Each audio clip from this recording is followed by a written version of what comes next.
Yo, everybody. Welcome to today's live stream show with Katie Magbanua. Steve, you should have changed your name to Charlie. Oh, yeah, exactly. Maybe it's not too late for me to do that. Yeah, it's Yeah. okay. Yeah, we've made people wait already, and sometimes No, let's people change get it. I know angry. I'm yeesh. Um, I'm the All worst right. person. Well, I'll go ahead and introduce Steve. Steve is a very accomplished producer. He has worked on really big shows like the morning show in New York, CBS. What was it called? CBS CBS Early Early. Show. Yes. And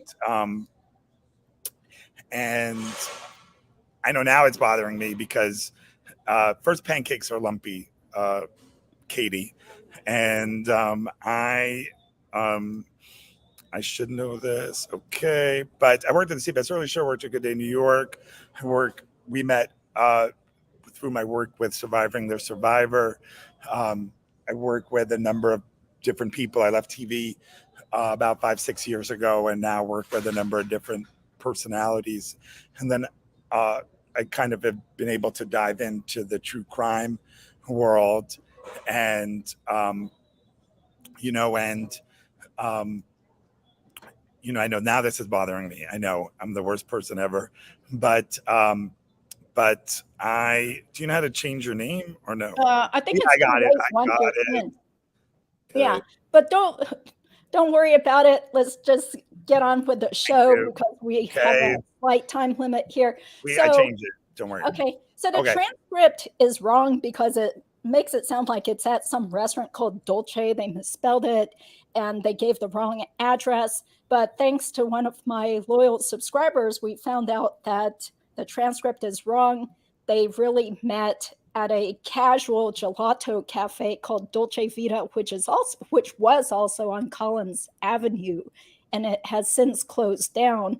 But the background that you can see on half the screen is a real picture of that tiny little cafe where Katie and Charlie were meeting after the bump back in 2016. Okay, so we're going to just read maybe the first 10 pages straight and then do a little bit of discussion and just try to do as much as we can given the time constraints. So thank you so much, Steve, for being willing to do this. And I like your outfit and the background is appropriate. Not as Thank committed you. as you are, but I try. Okay, go ahead, because I think you have the first line. Okay. Okay. If they had any evidence, we would have already gone to the airport. The problem is, even if they bug this, even if they bug your home phone, nobody is going. Unintelligible. Even if they bug your phone, you're still not talking about any of this. So my point is, how do you get people to talk? You throw smoke grenades and then you get all of the cockroaches to run out. There's smoke in the house. There's smoke in the house. And everybody's running and everyone's talking and you throw a smoke grenade. What do you think? Listen, if that's what it was, it's very smart because that means my mom hasn't told my dad anything. My mom knows my dad is going to flip out when he finds out. But my mom hasn't told my dad anything. But normally, obviously, if that was a cop that came and spoke to my mom, and that night when he comes home from work, she would say, guess who unintelligible today? Or guess who paid me a little visit when I'm taking the grandkids to school? And then you're unintelligible. Unintelligible. She dropped them after, and she was walking home after she dropped them off and was walking back by herself. So this person had to be, because the thing is, a lot of times my mom takes their car and drives them to the school, the kids. This person knew her routine, knows who she is. Unintelligible. Yeah, someone may have come up to the office. My dad works Monday, Wednesday, Tuesday, Wednesday. It's probably either get him on the beach or get him at the office up there. They may have approached my mom because my dad may be someone who is carrying a gun. So you never know. You don't want it to turn into a fucking shootout. What? Are we cursing? Yeah, I think. Yeah. Why not? Yeah. Unintelligible. Shit that I use. And I could tell you a lot of times I carry a gun on me. I mean, someone comes up to me. I have mine right next to my inaudible. You carrying on you right now? I mean, I'm going to start carrying one on my back. Like, the holster that fits in your back. If someone comes up to me, they better be ready to shoot because I'm going to shoot them. If someone comes up to me asking for money in my house. Unintelligible. Yeah. And guess what? When the fucking police show up and there's a doctor, there's an oral surgeon standing there with a dead gang member in his fucking driveway, they're not going to come down too hard on me. And I'm not going to talk anyway. I don't know. I don't trust them. Unintelligible. Katie, this is not like some chick showing off tattoos to your man.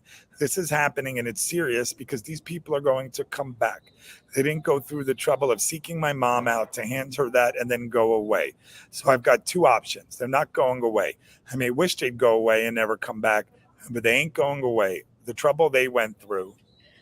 They're now because unintelligible. There's going to be a point where it's just like, hold on. Well, with a beard or with a badge? Either or. Huh? I don't know. Listen, if a badge comes up to you, tell them, have a nice day, officer. Listen, if they want to charge me with something, charge me. If not, I don't talk to cops. Sorry. Yeah, no. Perfect. No, it's very simple. It's like. Yeah. Unintelligible. That shit. Unintelligible. If you're going to charge me, charge me. Yeah. Unintelligible. Yeah, but things have changed a lot. You know what's changed a lot? There's cameras everywhere. So cops now, they have a fucking pension. When they retire, they're going to get a pension for the next 30 years. Medical, dental, and a salary every month. If they think that, the cameras look, how many cameras are in here? 5? They better be going in a place where there's not a chance that someone doesn't have a camera pointing outside to know the caption of unintelligible right now. What I'm saying is that this person is not going away. They came very equipped with details. Where did the details come from? I don't know. The details. Unintelligible. Well, because it's one of two things. What else could you go to the cops that you give unintelligible information. Okay, I'm going to tell them that my brother did it. I'll go right now and tell them. They're going to say, can you prove it? And I'm going to say no. Did you know what kind of gun was used? I say no. Did you know what kind of a gun was used? I say no. Did you see your brother do it? No. How do you know that it was him? He told me. Okay, he told you. That's called secondhand knowledge, and it's not even admissible. Okay, he told you. What did he tell you? He said, I did it. Even if I went in and said my brother said he did it, you've got to prove it. You've got to put the person on the scene. You've got to understand, in order to prove it, you have to put that person at the scene at the time, not in the car. Because the fact is, it's like, even if, let's say you just sat in the car, right? And then I go ahead and I commit a crime, and then I go, but your DNA is in the car. And I go, yeah, Katie was in my car, and she got out, and she got out, and she did this horrible crime. Okay, so then they come and get the DNA in the car and go, oh, Katie was in the car. No, Katie's sat in the car for 2 minutes, and they got in the AC, and then they got out of the car. Katie has nothing to do with me robbing the Burger King. So even if I can prove that, yeah, Katie was with me, can you put Katie at the Burger King? I can put Katie, I could say that she sat in the car, yeah. What you need to do is get that little bit of evidence from you having been in the car, and then they bring you into an interrogation. They're like, listen, we know that you were in that fucking car, and you were in that car such and such day. We know we've got your DNA, even if your DNA, your fingerprints, your fucking hair is all over that fucking car. That proves, yeah, congratulations, you were in the car. It's not a crime to sit in the car, okay? You know what I mean? My mom could have sat in the car too. It's not a crime. They have to prove, they have to put you at the scene at the date. Unintelligible. 2, they said the guy's name was 2-0. I don't even know who the fuck that is. Is there just 2-0? Unintelligible.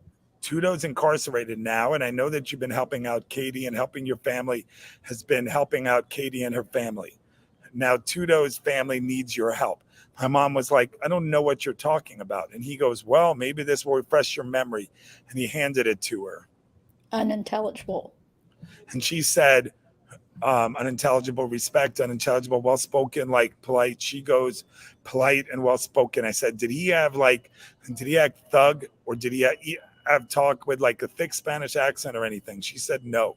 I said, was he white or Hispanic? She said he was white, but he could have been Hispanic. But that, Either way. yeah, well, couldn't say. I mean, everybody in Miami is Hispanic, so it's like you can't tell. I talked to you on the phone. It's like talking to some like Maria from West Side Story. Like it could have been like unintelligible. So he wasn't wasn't strong skinned. He wasn't. She had fucking unintelligible sounding, which was unintelligible, which was very recognizable. Unintelligible, so recognizable. With no glasses. I said unintelligible, no glasses, no hat, unintelligible. She said well dressed. Well dressed? Yeah, he wasn't like you would have been looking at and you're like, oh, he's a thug. No, she said he was wearing like a shirt and kind of like a little vest or kind of like a little jacket. And she said he was broad. My mom's like, he was big. My mom's walking away and my mom goes to the right and he moves like this as he turned around and mom's like, oh, sorry, sir, like this. And then he goes, my mom's like, sorry. And he's like, Ms. Adelson. And she's like, yes. He goes, I need to talk with you. Okay. So my mom thought it was like a process server. Unintelligible. Somebody had to know where your mom, unintelligible. A lot of knowledge, unintelligible. Katie, for $19, if I entered your mom's name and address in the fucking computer, it costs $19 to find out where they probably rented an apartment under their names. So it's probably in the registry or whatever. So it's like, when you're online and it's like $19 or $29.99, find anyone you want. That's all you do. And it shows where they're registered at. And then you locate them. And you know what their kids like. That's all you do. So it's like, when you're online and it's like $19 or $29 and find anyone you want. That's all you do. And it shows where they're registered. And then you locate them and you go online, pull up a picture, and then you sit outside and you wait. You know what their kids look like, because guess what? They're online too. Unintelligible. So Katie, they'll be back. These people know about unintelligible. Whoever it is knows information. Okay. You want to take a break now? Yeah. We finished page 12. Yeah. Okay. So what are your general impressions of this so far? And I think it's, my general impressions are that it shows culpability on their part. I mean, they felt like it's right after the bump. They need to, kind of explain what happened, and they're talking about what their alibis might be. And so I think this has been very, very key, evidence. And this obviously helped the audio enhancement back in May of 22, helped, lead to the arrest of Charlie, where he's been in jail since last May.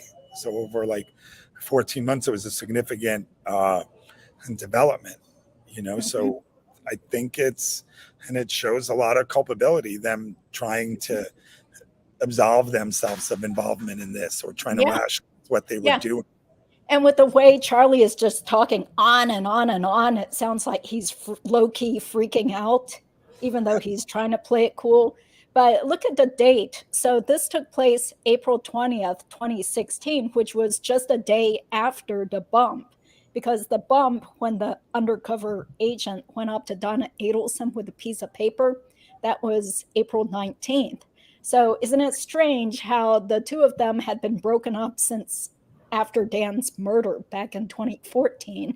But then suddenly Charlie has to call Katie, has to meet with her, and makes all these bizarre statements that do not indicate innocence whatsoever. Like an innocent person either would have gone to the police or been very confused and would be saying something totally different, such as, Katie, I have no clue, what's this weird guy coming up to my mom and mentioning you. And so, I think these statements make Charlie seem pretty involved or pretty guilty to me. Just my opinion. Yeah. And I think it's, and I think there's a lot, even like with what we just have read, like he knows there are cameras around, he alludes to the fact that there's probably 5 cameras in there, and yet they still are going on. I don't think they think they might have suspected that there might have been cameras there. And I think there's a lot of other things here too. Like, did he check her for a wire, that we don't know before this, Probably not. I mean, it sounds like he's pretty trusting of her when he's talking so freely with Yeah. her. Yeah. And I saw some more pictures from Yelp of Dolce Vita, which is the small little cafe. And I was surprised at how small this cafe was. Right. So it's pretty amazing that the undercover agent managed to get over there and be inconspicuous enough to record all this. Right. Yeah, pretty good investigator work there. Yeah, for Okay. sure. Yeah. And I think it's your show, Asian American Legal Focus, which I think you do a terrific job. And one of the reasons why I wanted to come on with you is I appreciate your dedication to this story. And perhaps maybe we should talk about how I got involved with Surviving the Survivor and why I found it very compelling and why I appreciate this community of people that we have been, kind of involved with and engendering, And so I just think I appreciate what you've been doing, Sure. Yeah. Like, you always go out of your comfort zone. You're a very accomplished lawyer, gone to the best schools, work in great places. And maybe you could talk about why you continue to do this and what it is you're seeking. Like, what's the change you're looking for? Mm-hmm. Yeah. Well, how did you even hear about the Dan Markel case? Well, okay. I mean, I think, well, I started working. I mean, I don't think I was a big, true crime aficionado to begin with. When I saw the case on Over My Dead Body, I think I just stumbled upon it. And I found it was intriguing, probably for a lot of the same reasons that intrigue Joel and Carmela and John Singer or you or Fancy Fiction or, other people have different reasons, and Mentor Lawyer's done a terrific job. I mean, it's in his backyard with it, but I had seen it on Over My Dead Body, and I felt, as a Jewish person or a person who spends a lot of time in Florida, like I could identify with both families, and then I think it had, so I think I'd heard it on Over My Dead Body. And then I went down the rabbit hole of thinking of, first as a consumer of news, I found it very interesting. And then as a producer, when I spoke to Joel and Carmela, that was really the first time we did a true crime story.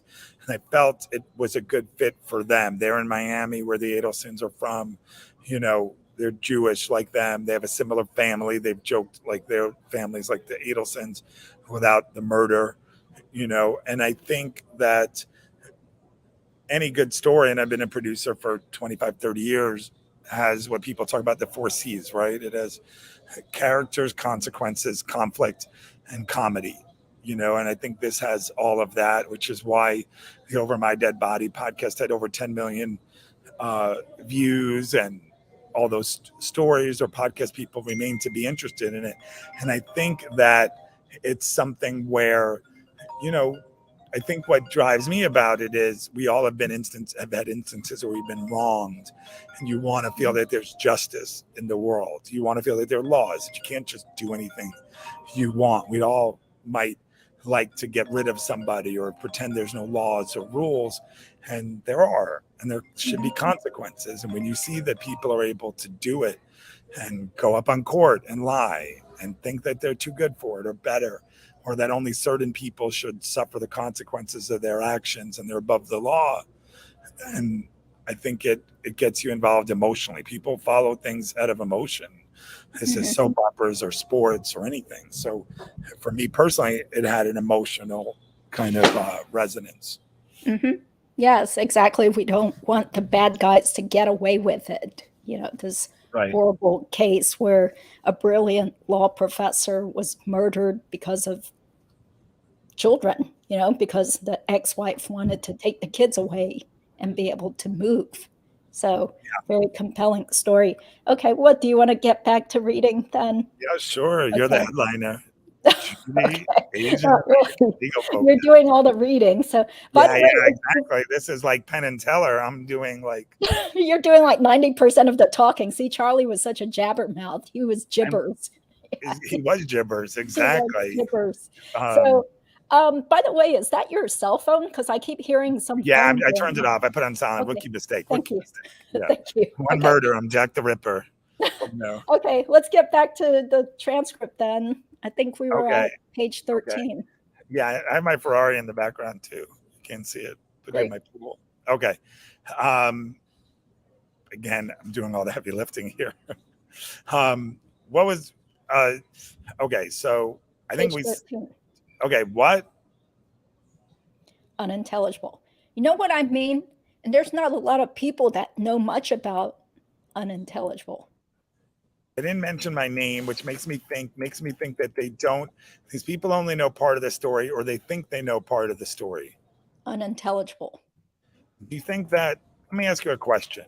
When everybody was there the next day, did any of you take any money? It's not like you're driving around in a Bentley, cruising around in a mega yacht, you know?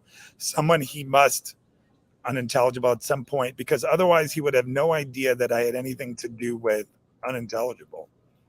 Unintelligible. I feel like unintelligible. And the way that you're describing it, like how they well-dressed, number one, unintelligible.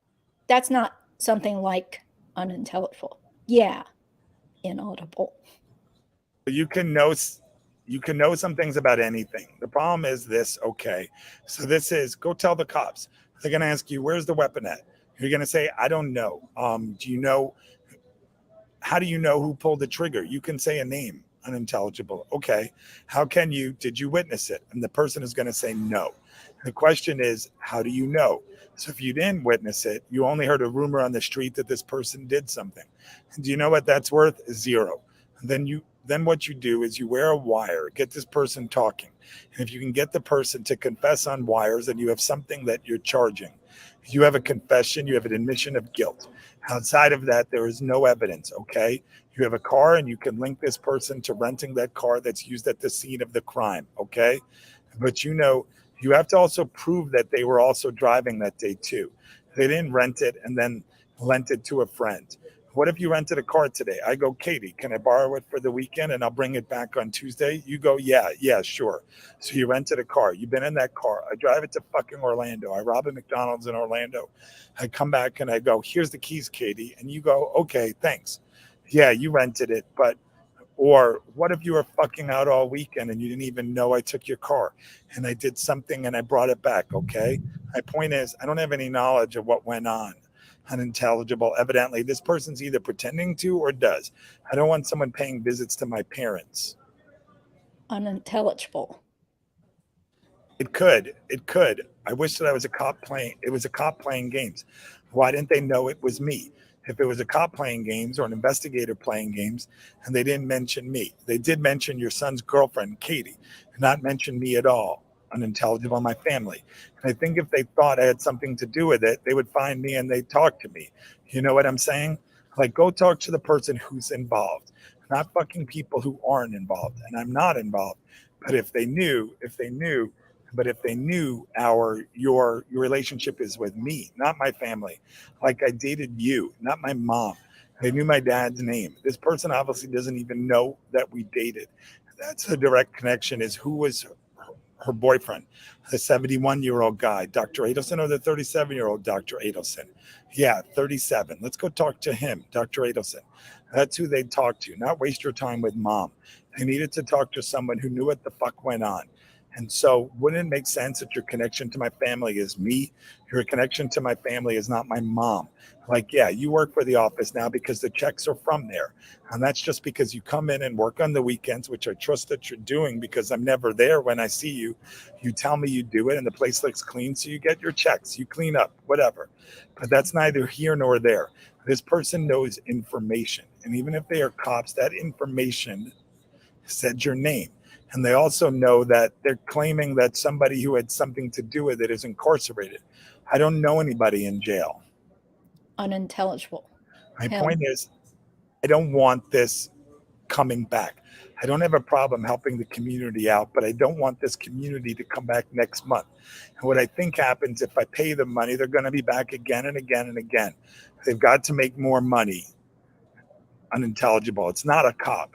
We'll take this route. We already addressed it if it is a cop. If it's a cop, I'm happy because I've got nothing to hide, okay? If it's not a cop, unintelligible. Unintelligible. If it is a cop, I think unintelligible, it would be so easy to do. You've got to understand something. And they sit down and they tell the police what happened. First, they're going to ask my parents to take a lie detector test, which they won't do, just for the simple reason that those things give false positives all the time, which unfortunately makes you look bad because it's like, okay, we just feel that way, that nothing to hide. But 99% of people, if they have nothing to hide, take a lie detector test. It makes you look bad if they're like, Katie, you want to take a lie detector test if you shot JFK? And you're like, yeah, I'll fucking take a test and I'm going home afterwards, all right? Make it quick because you didn't shoot JFK. Unintelligible. Right? And you're right. But let me explain something to you. If we go to the police, this is going to put a spotlight on the investigation. The FBI. We're talking about a big wig in the FBI, not like the first year rookie. You're going to have a 20-year-old vet with the FBI knocking at your door, wanting to speak with you and wanting to speak with your attorney. Unintelligible. This made not only national news. This was in London. My family in London was calling. You know what the BBC News is? The British Broadcasting News. This was on the BBC News. Inaudible. Okay, that doesn't matter. This made the BCT News. This was on Good Morning America. This was on the New York Times. This was a big story. So, well, listen, you didn't do anything. I didn't do anything. Unintelligible. Well, prove it. The next question is prove it. And I don't have time. I've got a problem with this. If you want to arrest me, fucking arrest me. I'm not going to sit here and show you the photos of all the dick pictures I took of myself. Inaudible. Why can't you have my phone? Because I've got tons of nude photos of myself on my phone. You're not looking at dick pictures of myself all day too. So why don't you come back with a warrant so you can look at all much the dick pictures you want of me? I'm serious. I don't want them laughing at my pee-pee. Unintelligible. The point is, okay, I don't like cops and you're not getting my dick pics of myself. So have a nice day. So that's my answer, okay? If you think I did something, arrest me, charge me, and that's it. That's it. Now, I don't want these people coming back. If they're cops, I'm happy because I have nothing to hide. If they're a bad guy, there's two ways of dealing with it. One is go ahead and contact the Miami Beach Police Department. Yeah. Okay, they'll contact this guy. They'll talk to him on the phone. They'll arrange for the things to be set up. Yeah. Okay, and when it's set up, there'll be like a fucking SWAT team in place and fucking FBI. And they're going to fucking take this guy down and then he will prop for 10 years because we just have you on tape extorting somebody. Now tell us everything you know or else you're going to serve 10 years in prison. Is it worth it? Yeah. Yeah. Okay, next thing you know, this person is singing. Other people start singing. As soon as they have him, he starts calling your name out. Oh, my parents are going to have to say, yeah, this guy came and he said that. They're going to ask the story of what happened. There's going to be police at your door, at my door. It's going to be my name. They're going to want, and then they're going to check out anybody who got bailed out of jail, unintelligible, bailed out of jail. And then it's not going to be cops. It's going to be fucking big boys flying in to see what they can come up with, okay? And then that's probably going to make the newspaper. Inaudible. I want to give them the money, but what I don't want to get involved in is next Tuesday's asking for $10,000. So this was my idea. I give you money, you contact unintelligible. Listen, this is why I'm saying it. I give you money, you talk to him on the phone. Unintelligible. You say I'm just because my head's fucking spinning. So you now know what I know. Whoever the guy is, I don't know who he is. And these people are going to call you. Say, my friend, say, I call the guy up and say, I got a call from so-and-so. I got a call from somebody who said you reached out to them. That's all I want you to say. I got a call from so-and-so and that you reached out to them. These people. Unintelligible. These people, all right, unintelligible. This is what I want you to do. I want you to call this person and say that I got a call from some friends of mine who says that you reached out to them and that you mentioned my name. And remember, unintelligible, protect your name recently. So what you're going to say is, I got a call from some friends of mine who said that you had reached out and that you had mentioned my name. These people want to go to the police because they had nothing to do with what you're talking about, okay? And frankly, I don't know what you're talking about, but the name sounds familiar of who's incarcerated. So I'm going to give you something as charity to help the less fortunate. But do not contact these people again, or they're going to the police. And let them know that you had to do everything in the world to prevent these people from going to the police, because they don't know anything and I don't know anything. And that the name sounds a little familiar, and that I'm going to help you out with some charity. And don't ever contact me, my friends, or my family again. We will go to the police. That way he gets his money. He also knows that you know everything, that you may have a friend who may not be so cool, unintelligent, what's going on too, may know people who knows how to handle people like this, and that this is a fucking one-time thing. And this is charity to help somebody out, less fortunate. You believe in karma, and that's the only reason it's being done. If it happens again, they're going to bring it to the police. And then the whole time you're talking, you just say, I don't know at all what's going on. I was just called at 5:30 shaken over this. They're scared. And I told them that we're going to try and help this inaudible, help these people, but that's it. You don't use anything other than the words help and charity.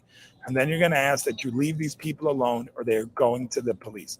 That's all I was able to come up with. If it's the police, they can't take the money. They can't take the money. They won't even come meet you. They fucked up. If it's this guy, maybe in the back of he knows unintelligible, fuck off times a million. And then now he's fucking with his wife and he's fucking with him, and you fuck with unintelligible, you fuck with the king himself. You better kill him, because he's going to be a big problem. And he knows who you are. If he can't do it, he'll have someone else do it. And so help me God, if they fuck with my family, it's going to be like fucking the Nazi shit, because this will be done. You know what I'm saying? I mean, Katie, I don't care what I spent. Okay. I swear to God, Katie, and the person doesn't know. Okay, want to stop here, catch your breath? Yeah, we'll stop with the Nazi. You need something to drink? I'm sorry. Why not? That's a good idea. You have to do so much of the reading. Oh my gosh. Yeah. So, the stuff on page 13 really jumped out at me. So we'll just highlight that up there. Yeah. Why don't I'm going to go get a drink, and I'll come right back. Okay, get a drink. Okay. Poor Steve. He has been doing 95% of all the talking, because that's the way Charlie is. And the agent was sitting closer to Charlie. So that's why most of what Katie was saying is unintelligible. So let's scroll all the way up to page 13. There was also something on page 16 that jumped out too. Okay, so page 13. Thank you guys for joining in on Friday during the workday. Okay.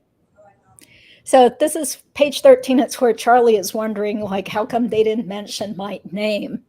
They didn't mention my name, which makes me think that these people only know part of the story, or they think they know part of the story. And then he starts talking about when everybody was there the next day, did any of you take any money? It's not like you're driving around in a Bentley, cruising around in a mega yacht, you know. Okay, so if Charlie had no idea what happened with the murder of Dan Markel, then why would he be talking about what really did happen in real life, which was that the next day after Dan Markel was shot, that was the money drop where Katie got money from somebody, possibly Charlie, and brought the big bag full of cash, stapled cash, to dole it out between herself and Luis Rivera and Sigfredo. So that was very interesting and not good for Charlie's case. I mean, the whole thing in general is, in my opinion, is not good for his case, even though he claims I had nothing to do with it. Well, that's the way Charlie likes to talk, to try to persuade himself about certain things, and also just keep preaching at people. So page 16, bottom of page 15, that's where he says, I wish that it was a cop playing games. Why didn't they know it was me? If it was a cop playing games or an investigator playing games and they didn't mention me, they did mention your son's girlfriend, Katie. Okay, so more interesting statements from Dolce Vita, where it does sound really bizarre. If you had no involvement in your former brother-in-law's murder, then why would you be rambling on and on and on nonstop with somebody who has already been convicted of murder, going off, trying to tell the person about how to react. Okay, are you back? I'm back better than Okay, ever. yeah, I had to switch tabs there. No, I feel like, I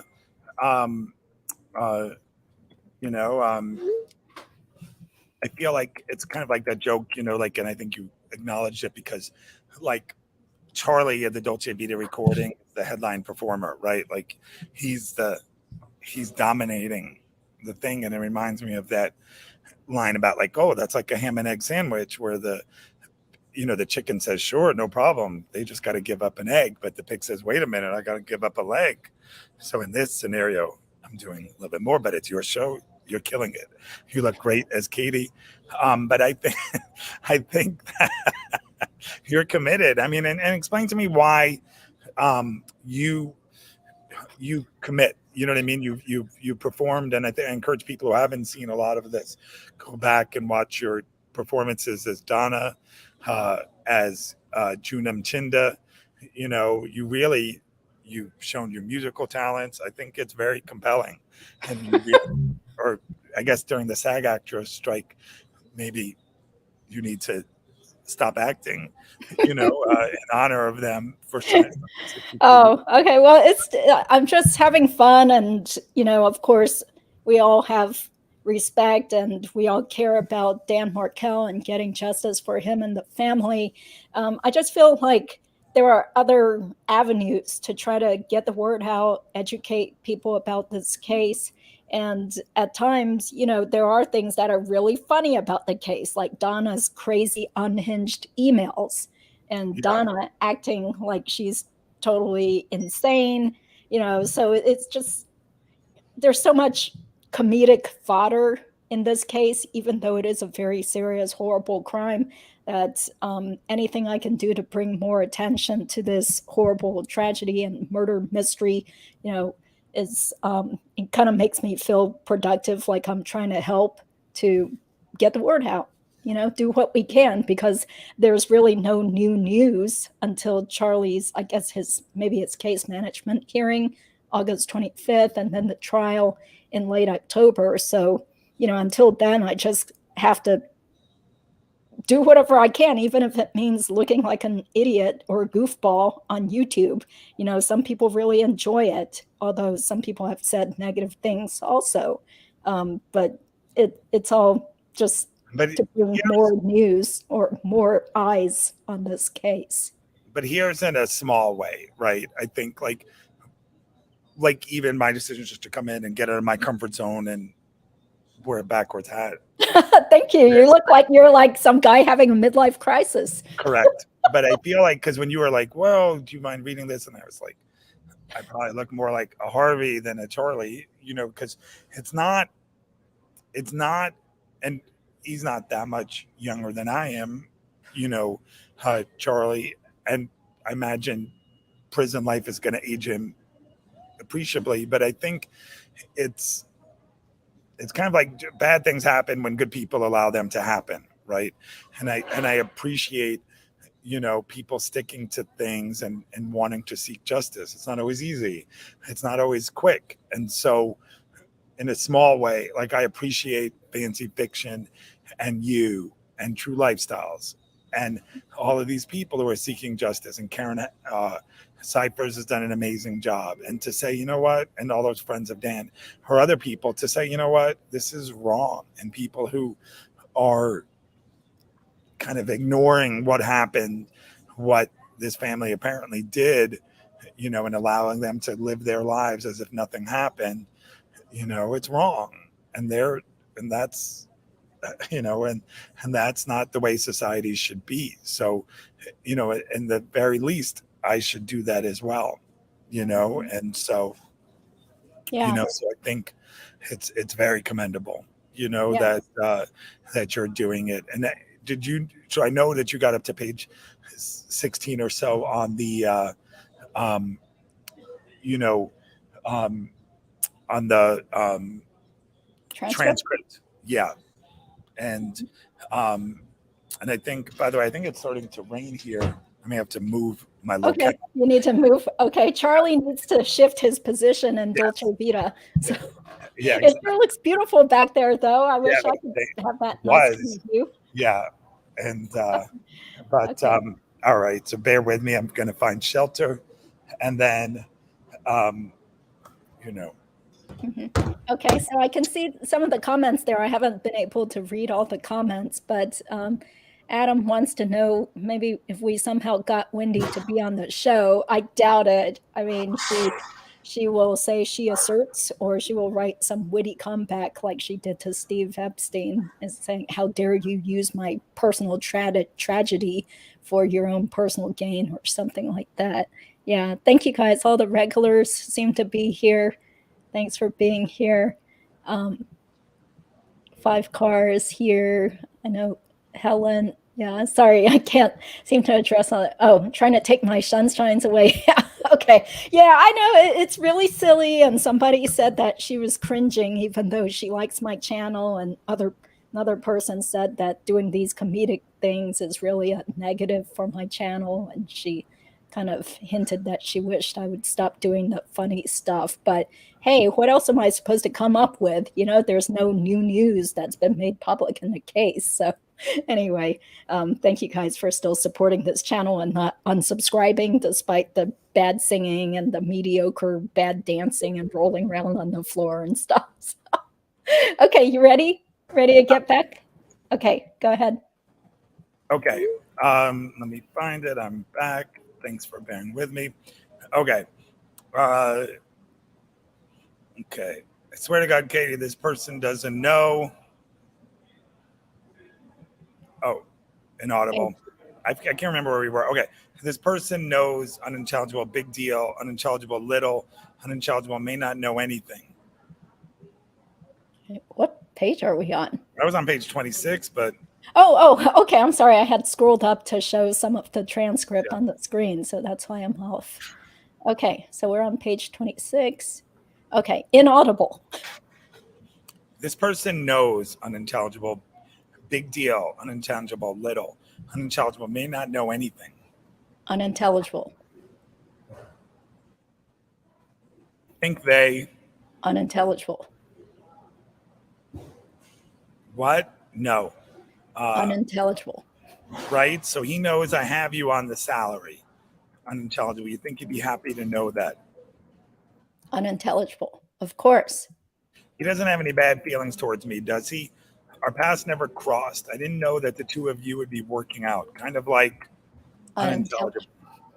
It's not like that. You know, it's not where it's like I fucking was around when you guys were together and then I hopped in when you walked out. Like, that's a different story. That's disrespectful. Unintelligible. With my mom, there's no. Unintelligible. What? Unintelligible. How? I mean, unintelligible.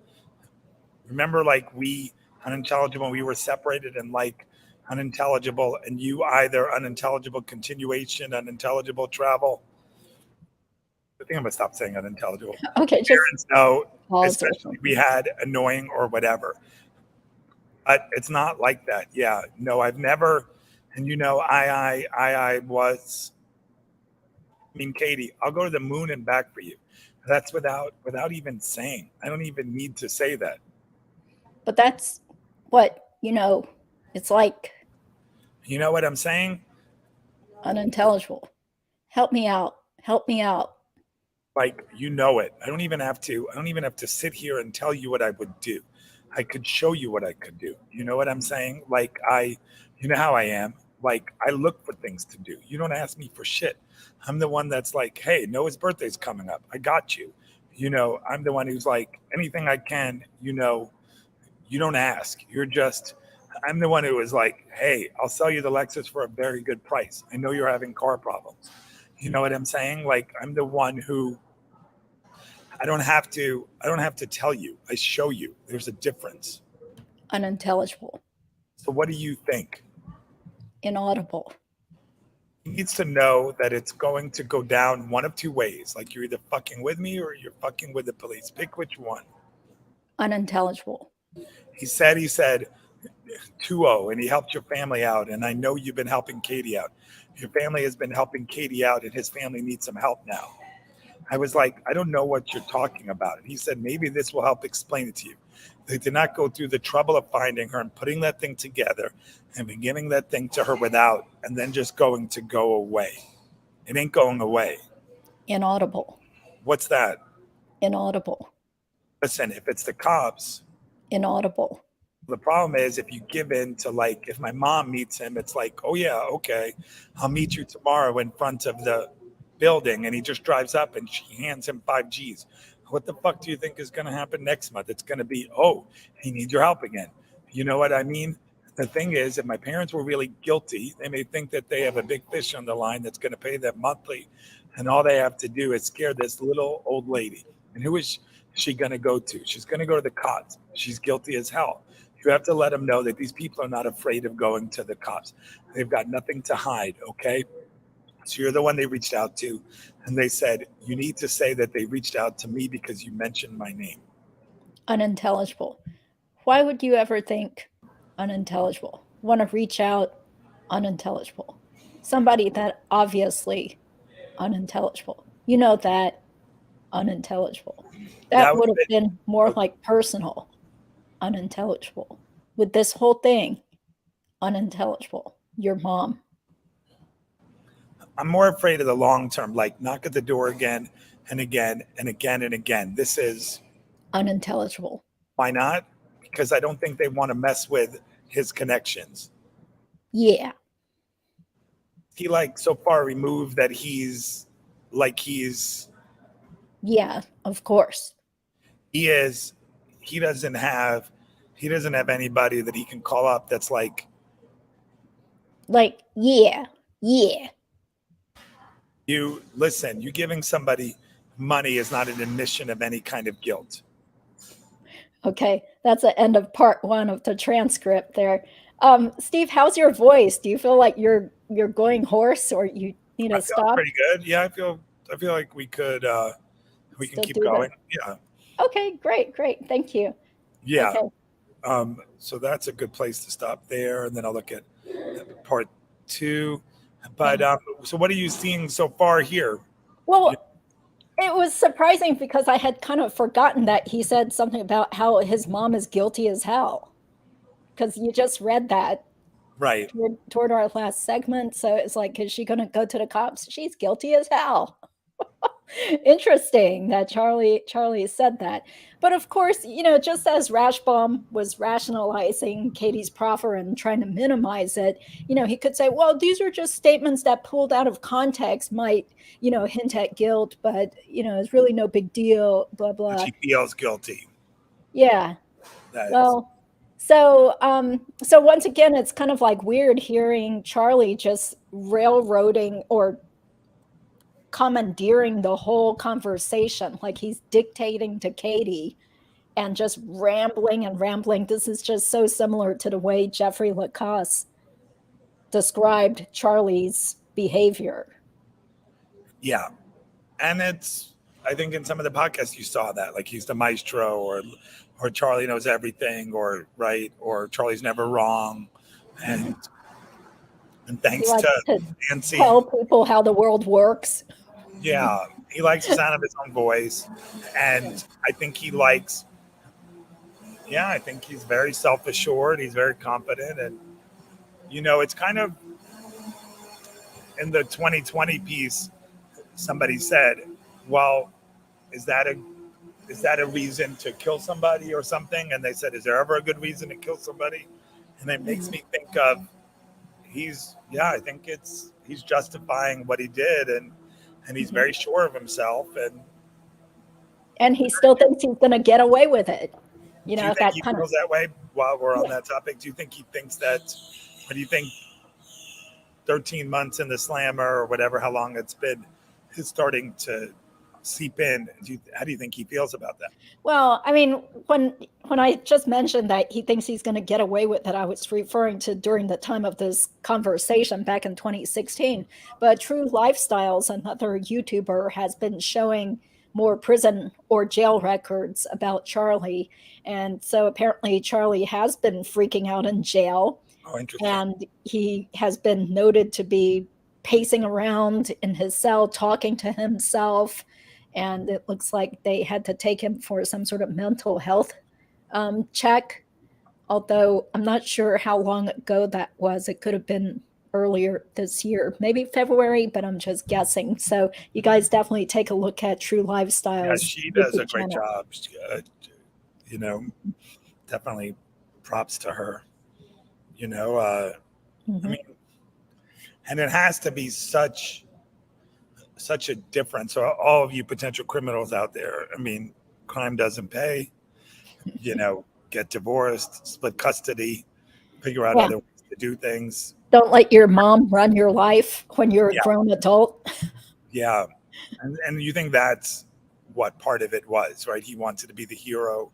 He was very concerned with how he appeared and having a lot of outward signs of he wanted to be the hero, right? Mhm. He wanted to be the person who solved things or fixer for his family, regardless of what the consequences were, you know?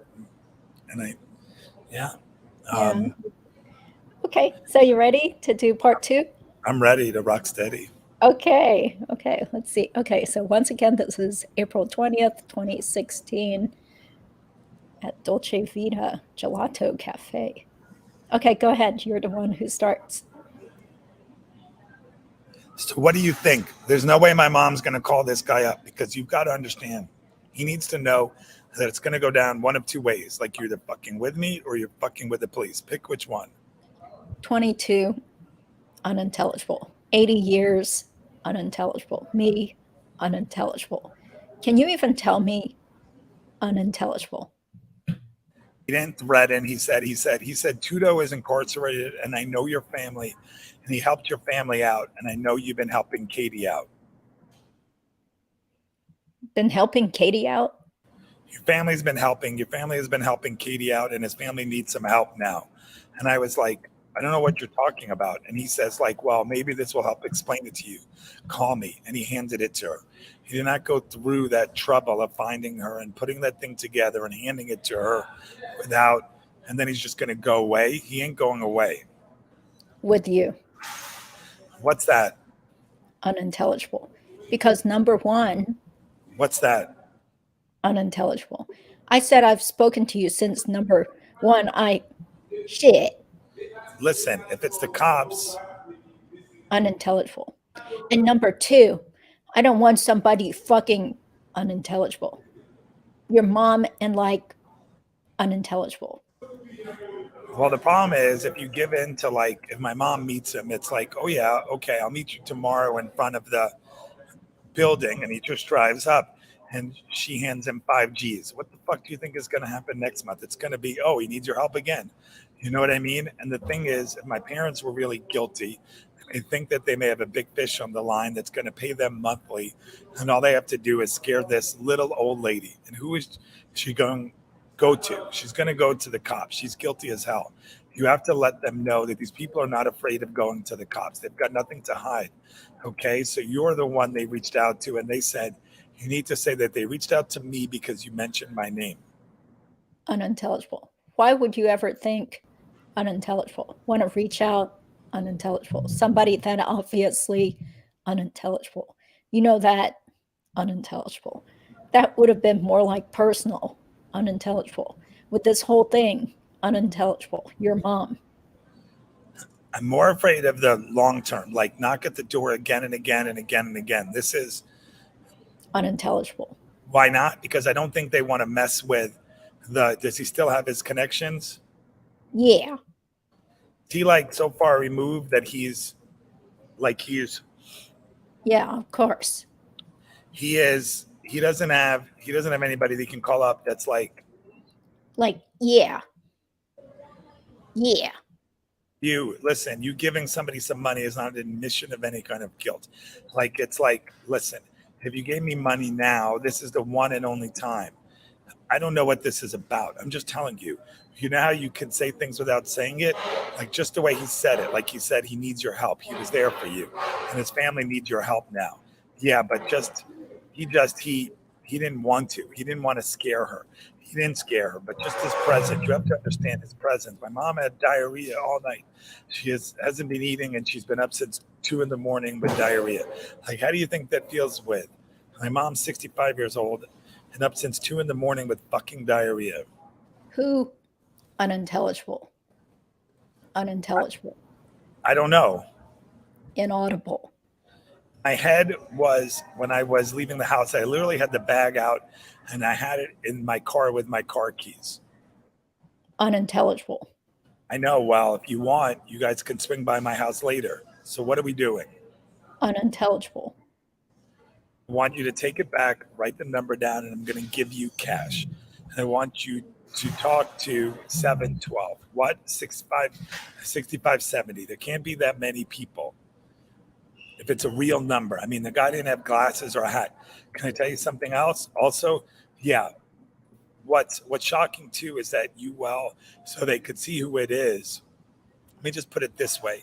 He's thinking he's blackmailing somebody. You're putting yourself out there to catch a mole. Because when you're blackmailing someone's got a couple options to either take care of you or, hey, okay, you're blackmailing somebody who had no problem possibly doing bad things. Blackmail somebody who were banging their secretary, okay? Not blackmail somebody over fucking like Unintelligible. my office in the morning, and then I'm in Weston in the afternoon. I know I'm going to do a special case for someone. But it's like, if you're going to blackmail someone that's cheating on their wife, don't come, because the thing is, these are the big boys. Like, if this is what I'm saying here. This is what it's actually revolving around, okay? It's actually revolving around this horrible. Unintelligible. This is what I'm saying. If you're blackmailing somebody who potentially had the ability to get something like this done, you've got a fucking set of balls, because they may make you shut up real quick, which makes me think, without a doubt, he didn't come there alone. He came there with somebody else. You know what I'm saying? And then this is the next thing. You ready? What if his homeboys want some money? All he does is he walks up and he goes, Miss Adelson. And so his family needs help. Meanwhile, this dude's family ain't getting shit. We just got a bunch of scumbags knocking on my door going, someone needs help. Well, guess what? I don't have anything to do with what happened down there. You don't. I don't know anyone who does. I don't know who Trudeau even fucking is, okay? Like, I don't know these people. So my point is, the problem is, once you pay, you're going to get every fucking Tom, Dick, and Harry showing up going, hey, somebody needs help. Go to the fucking police. I don't care. Go to the police. Tell them what you know. I'll tell them what I know. Nothing. Because I don't. FBI, 5 a.m. Hey, you know who this is coming from? Inside. I don't know anybody that's got that facial hair, just a 5-day shadow. All right. Okay, thank you. Thank you very much. That was a lot of reading. I hope your throat isn't hurting. Good. I'm used to talking. I've had friends who say, like, oh, one time I didn't speak to Steve in 3 months. I didn't want to interrupt him, but I just haven't spoken in the words of a murderer. Okay, so thank you guys. Yeah, and I appreciate how quickly you were speaking too, because I was afraid we wouldn't even have enough time to do all this, but we finished. But he talks fast, Yeah, exactly. Thank you so much, Steve. Okay, well, now Steve is coughing, so maybe I shouldn't. And so maybe we could inform, and by the way, Monday you're going to come on Surviving the Survivor. If you still want me to, it seems like nobody else can make it. No, we'll have a good crew. We'll get Fancy and Mentor Lawyer on another time. And I think Tim Jansen will come on, because that's Jeremy. We have a lot of great people, or John Singer. I think that we need to commemorate it. Monday is July 17th. He was killed on the 8th. I think he died on the 19th, but he was shot on the 18th, right? Yeah. Technically, he was pronounced dead on the early morning of the 19th. Yeah. Um, And I mean, it's just so awful. 9 years since Professor Markel was shot and murdered, and there's still people out there that we believe had a role in his murder who are just living their best lives. So we're still waiting and but I guess, hoping. are they? I mean, you know, it's, I mean, I think it's, look, you probably know all those expressions about what, like, arc of justice, or, you know, Wheels of um, justice grind yeah, like, slowly well, or I've, turn I've slow. dealt with some people, and, you know, I work with the great Chris Hansen, and he always tells me the world is a self-cleaning oven. And sometimes you want to push that person in the oven sooner. But I do feel like eventually people get what's coming to them. He used that expression the other day when Larry Nasser was stabbed in prison. The guy who molested all those gymnasts. Gymnasts, yeah. Yeah. I mean, so um, Or Jeffrey Dahmer being killed by another inmate when he was in prison. Yeah. yeah. I mean, Yeah. and so I guess crime doesn't pay, and um, I think it's very compelling. So you had your, I'm going to shift it back to you. You're the headliner. It's nice to see Helen and Fancy Fiction there. Uh, I appreciate all the work they do, and I appreciate that she doesn't give up, right? I mean, we've seen these people, have a relentlessness and purpose, even in the face of just long time and bad odds or whatever. So I want to take a moment to really pay tribute to them. But I think your origin story is very interesting. Like, tell us about your friend Robert Wone. Oh, okay. Well, that's interesting that you want to mention that, since we're really here to talk about Markel murder. But yeah, I mean, the Robert Wone case is basically the only other case in addition to the Markel case that I really, really, care a lot about. Have spent tons of time reading practically everything I could get my hands on about the case. And it's a horrible, again, a travesty of justice, because the people who were involved in my friend Robert Wone's murder back in 2006, they are all free. They're enjoying their lives. Two of them, Joseph Price and Dylan Ward, changed their names. They moved down to Florida. I'm not sure if all of them are still around Miami shores, but Victor Zaborski and Joseph Price bought a house down in Miami shores ages ago. Dylan Ward is now known as Dylan Thomas, and he's a Pilates instructor for Pure Pilates in Fort Lauderdale. He might still be working there. So it's just very frustrating, because they were only charged or they were only tried for obstruction of justice and tampering with evidence. And Judge Lynn Leibovitz found them not guilty. So they got to go free. These guys never spent a night in jail for the murder of Robert Wone, who was a young lawyer. He was going to be president of the Asian Pacific American Bar Association in DC. And he and I knew each other when we were law students. So it's just a horrible case. So similarly, Dan Markel reminded me of Robert Wone, because they both went to Ivy League law schools, roughly the same age, lived and worked in DC for prestigious law firms for a while. Although Dan Markel's case is now, totally different, with this whole divorce custody issue and the ex-wife's family being suspected of being involved in the murder and stuff. But that's Do they know why what would have been the motive to kill him? Oh, well, sexual assault, because the three guys were all gay and they called themselves a throuple. They were in this relationship, all three of them together, although Joe Price and Victor Zaborski were married, and Dylan Ward was kind of more like the third wheel. He was into S&M activities with Joe, and they were looking for a third partner.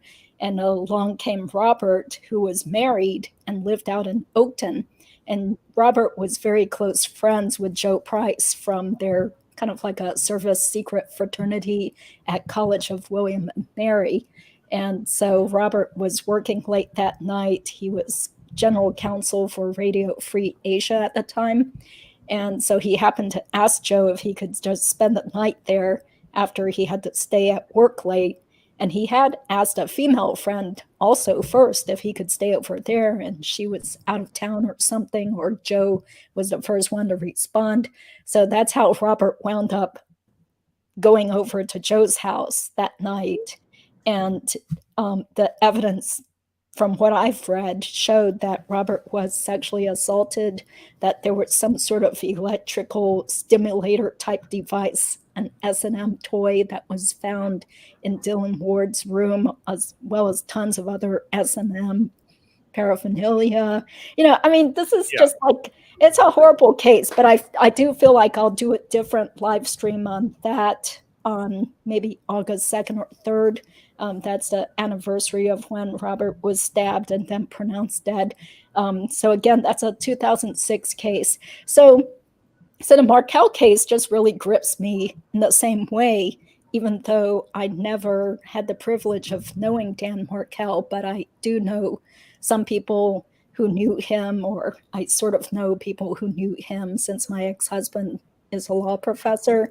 So we all kind of traveled in these sort of similar circles. And I also lived in DC for a while.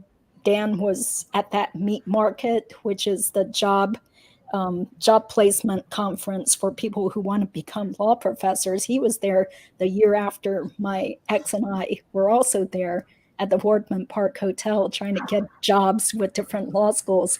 So I really identified with this Markel case also, as well as Wendi, since Wendi was the reluctant trailing spouse who got dragged along to Florida State University because Dan was the superstar and he had the tenure track law professor job.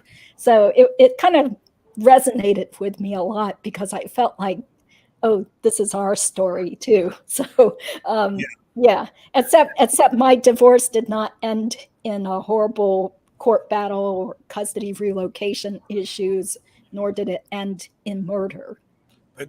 But we see in a Survivor and a Survivor, we've done a lot of these stories where they're like people involved in fraying relationships, or husbands who kill their wives, or crimes of passion per se. And what about in your role as a family law attorney? Mm-hmm. I feel like there's always going to be emotions. There are always going to be things that you don't like and don't want to accept.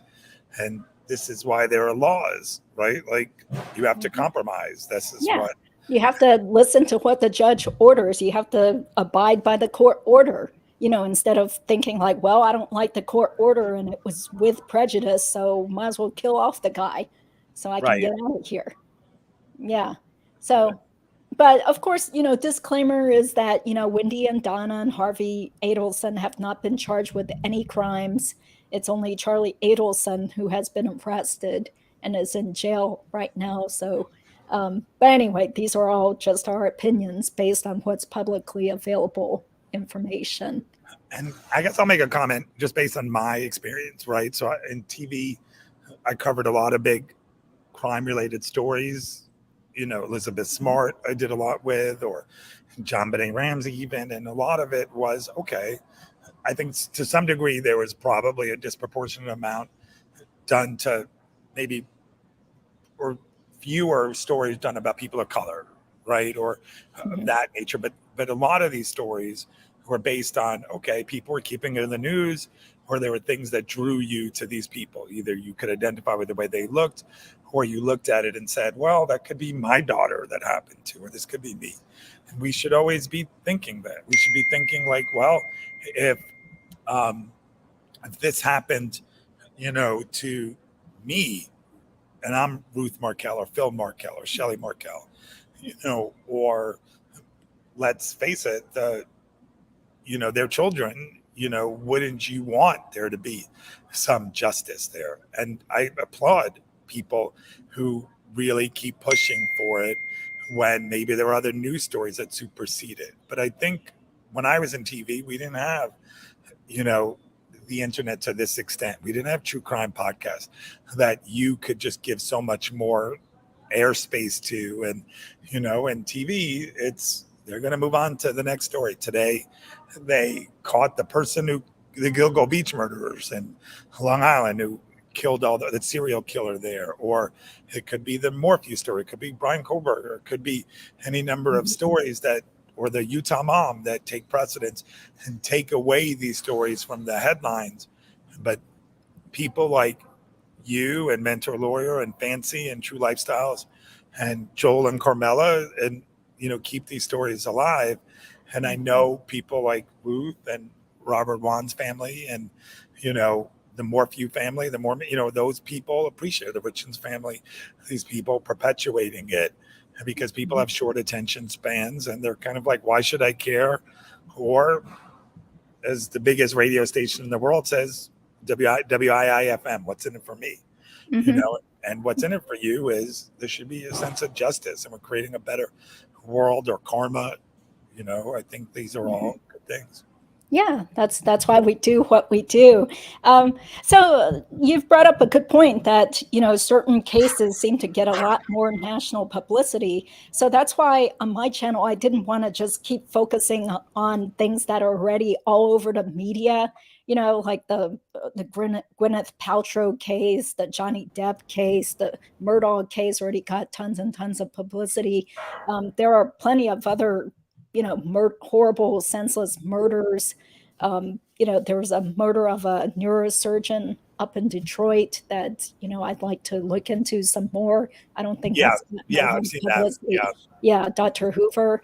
And of course, the Robert Wan case, because I care about it, but there are so many horrible crimes going on. And I did also want to give a shout out to Surviving Survivor for doing more coverage about the Ellen Greenberg case, because I didn't even know about it until True Lifestyles did a video about it. But that case happened, in 2011? Or quite a while ago. And it's still unsolved. The murderer has not been brought to justice. And it's just ridiculous that the authorities basically said that it was a suicide. Yeah. When she was stabbed, 2,000 times, more than that? Stabbed over 20 times. And I'm sorry, nobody's going to stab themselves that many times, and as suicide. Yeah. And it just, and there's a lot of factors there. And I think that, I think it's, you hope that Sandy Greenberg and Josh Greenberg and their family and all of Ellen's loved ones get justice, for this, and I think that there have been like 150,000 signatures, or they're trying to call upon people in Pennsylvania to kind of reopen the case and get going. And you see a lot of people, and we've seen this with the Stephen Smith case in North Carolina, and some of these people have a vested interest in doing it, maybe financial or other reasons. But, I think the ends justify the means, and you'd like to see justice for these people, because again, whatever were you, what if you were people who lost your only child, a beautiful daughter, or your only son, or you're in somebody, and for something so pointless and stupid and evil. Yeah. And so you're obviously in Florida now. So do you happen to have any connection with the Adelsons through your Florida connections? Or do you know people who know them? Yeah. I think, and I think Joel does too, because Joel is in Miami, and I think like, I don't have anybody, I guess, through people, like secondhand or whatever, but so I'm not really in Miami where they are. They're probably an hour north of where I spend a lot of time. I live in New York mostly, but I think that I think that's probably what drew us to it. Like they're very familiar to us, those people. This is, I think John Singer's articulated this. Joel has, articulated this. Like, I come from a similar family. I come from a family that's very enmeshed in each other's lives, and when one of us has an issue, we probably all want to rally behind them, or, but we draw the line at allegedly hiring contract killers to kill one of our spouses, So, but I think, again, I remember watching a documentary on, the Bloods and Crips, and they showed LA County Jail, and in big letters it said, "There's no right way to do the wrong thing."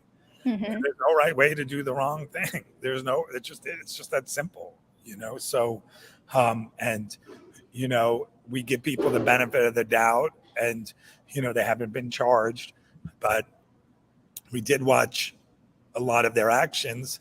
Whether it was Wendi Adelson on the stand twice wearing the same kind of clothes, and just having a lot of comments and actions that defy credulity, and I should take a moment to acknowledge Carl and John Steinbeck.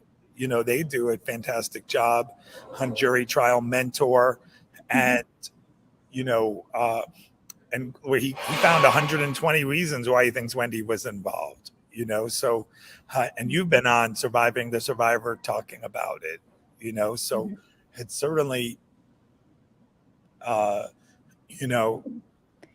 I think, like, as transcript shows, like, innocent people don't necessarily act like this, Mm-hmm. Exactly. Yeah, the whole Dolce Vita transcript is remarkable in that overall, it's like, if you were not involved, why would you be saying any of this stuff? All the stuff that Charlie was saying. I mean, even on Fancy Fiction, she had a wiretap phone call between Charlie. Hi, Fancy. Thanks for being here. Between Charlie and some male friend. Yeah. Right after Sigfredo got arrested and it was in the news. And both of them sounded really bummed out in that phone call. Like, did you see the news? Yeah. And I'm like, okay, if you had nothing to do with Dan Markel's murder, wouldn't you be a little bit happy even if you didn't like the guy?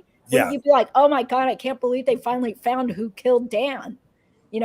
This is, finally, you'd be a little bit happier than, as opposed to, oh my God, did you hear the news? Like getting all worried because they were involved, or the family was probably involved.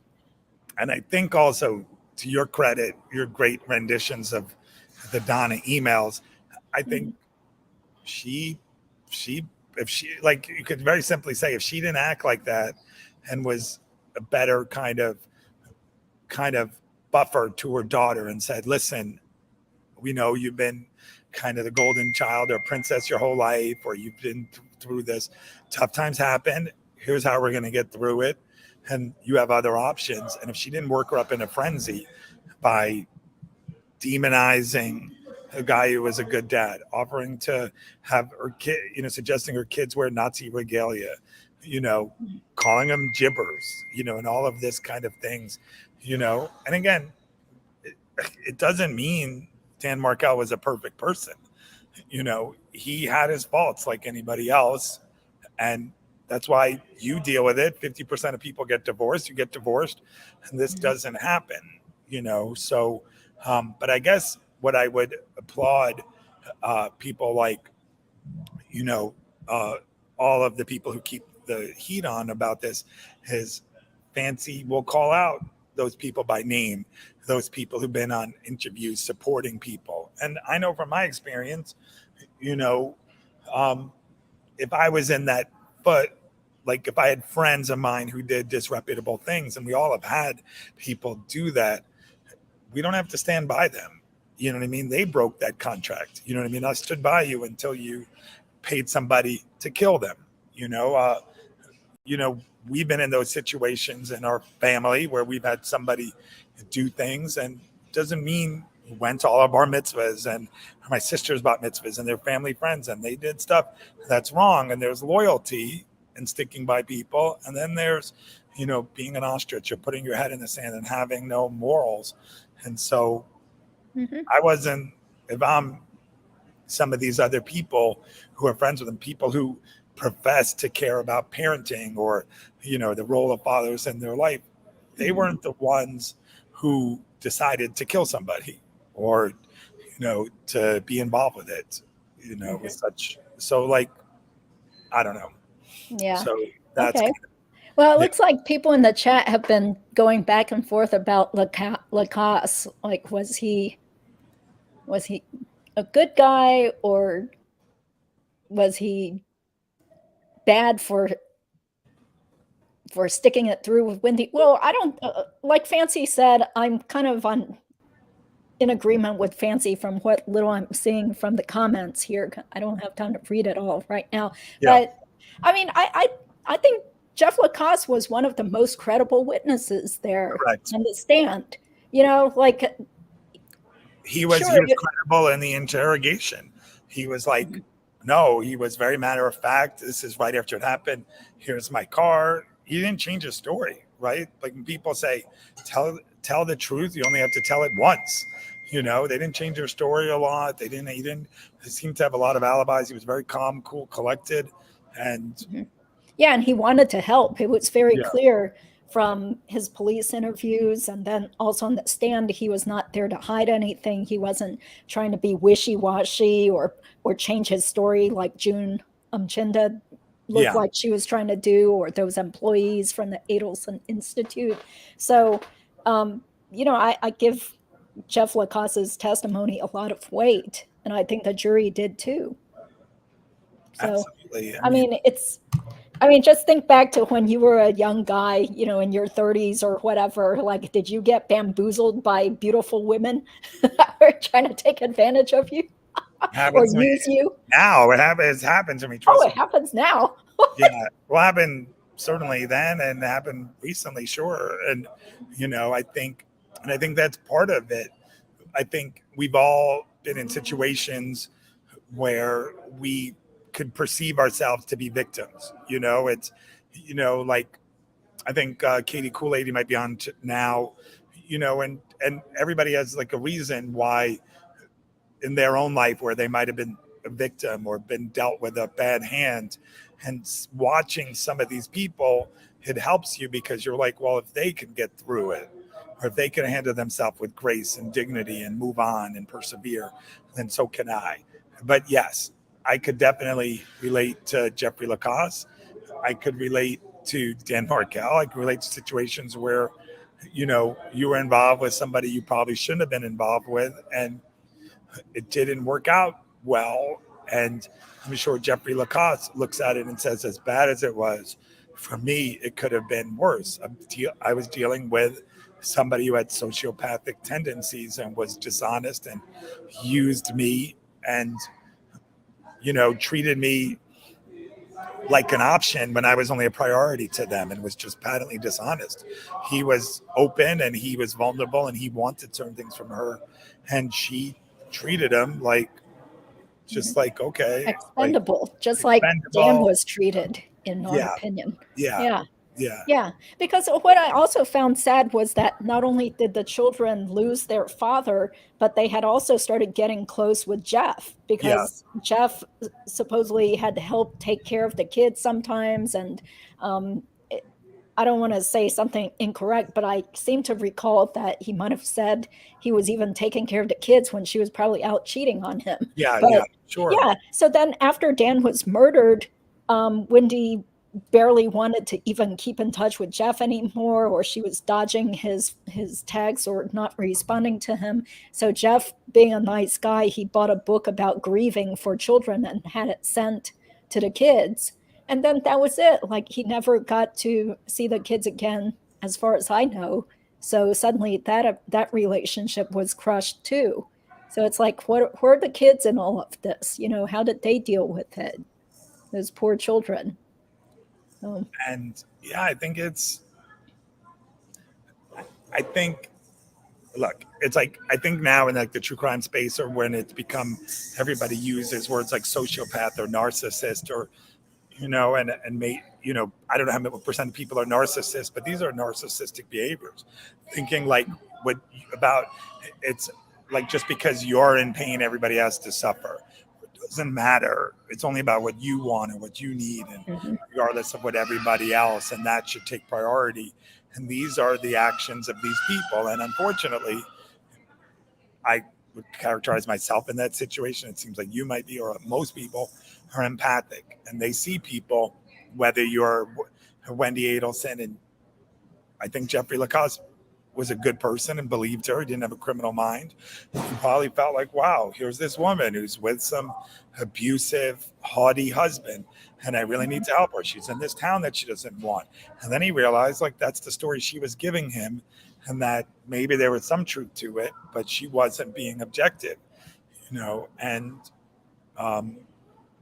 and so I'm sure he looks back and says, this is somebody who painted a picture of Dan Markel and demonized him to serve her own purposes, but I don't know. I mean, look, laws are laws. This is why he went to law school. She was a lawyer. Like, you can't hire people to drive up and kill your husband and to do this. You just can't. And it's unfortunate, but there are consequences to those actions, and hopefully they'll face them. Yeah. Okay. Yeah. Okay. Interesting to see the comments here. Okay. Yeah. So, anything else that you would like to say about this Markel case and all the people on YouTube covering it? I think that's been one of the. I hope that they'll get justice. I think we've been following it closely. Survivors had interviews with Georgia Kappelman, Fancy, mentor lawyer, Carl and John Steinbeck, Tim Jansen, the great Tim Jansen. We've had Ruth Markel on, and Karen, and we'll continue to do it. And I think that, if I had to make a prediction, I'd like to see some of the other Adelsons being charged. I don't know. I think Charlie is going to have a very hard time, winning that case, whether he's got Daniel Rashbaum, whether Johnny Cochran comes out from the grave and represents him, But I think that I've appreciated the people that we've gotten to know, this community. I think your tribe is your vibe. You meet different people. And I appreciate that, it's a nice community of people that I think their hearts are in the right place. And whatever you do, it should make you want to be a better person and to say, okay, like, what can we learn from this, and how could we edify other people, And so, like, podcasting or broadcasting is a intimate field, right? So you want to treat people like they're your friend. And with your friends, you share things with them and you expose them to things. And you want to expose them to things that, that they might be interested or solve a problem, so I'm glad that we've covered it, and I'd like to see justice for them and do what we can. Yeah, thank you so much. Okay, thanks for having me. And so thank you guys out there. I'll try to take a look at the comments later, but sorry we couldn't address everything because we really just wanted to focus on reading the transcript. So really appreciate you taking the time out of your busy life, Steve, to play Charlie Adelson. I still think it would have been funnier if you had a very low cut shirt, like some shirt with gold chains. But again, I know I was trying to even just get a hat. We'll keep working on it. Again, first pancakes are lumpy. Next time. Okay, good. So there'll be a next time for you. Yeah, I love it. It's great. Thank you for having me. Thank you. Thank you guys out there. I really appreciate all the hard work Thanks for listening. other people like Fancy are doing to bring more attention to the Markel case too. Have a great day then. See you at the next live stream.